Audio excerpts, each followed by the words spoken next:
અચાનક વાતાવરણમાં પલટો આવ્યો। વાદળો ઘેરાવાની સાથે તીવ્ર પવન સાથે ધૂળની ડમરીઓ ઉડી।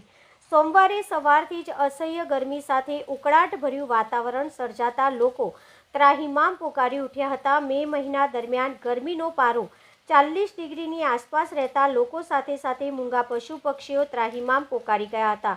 ત્યારે આજે દેશના કેટલાક ભાગોમાં જેમ દિલ્હી, હૈદરાબાદ, મુંબઈમાં વાવાઝોડા સાથે વરસાદ ખાબક્યો હતો। ગુજરાતમાં પણ પંચમહાલ, છોટાઉદેપુરમાં ભારે પવન સાથે વરસાદ પડ્યો હતો। ત્યારે આજે વડોદરા શહેરમાં મોડી સાંજે અચાનક વાતાવરણમાં પલટો જોવા મળ્યો હતો અને કાળા ડિબાંગ વાદળો છવાયા બાદ અચાનક તીવ્ર ગતિએ પવન ફૂંકાતા ધૂળની ડમરીઓ ઉડી હતી, જેના કારણે રાહદારીઓને હાલાકી પડી હતી। તો કેટલાક સ્થળોએ હોર્ડિંગ્સ, ફ્લેક્સ બેનરો, પતરા ઉડ્યા હતા। ઘણા વિસ્તારોમાં તોફાનને પગલે વીજ પુરવઠો ખોરવાયો હતો।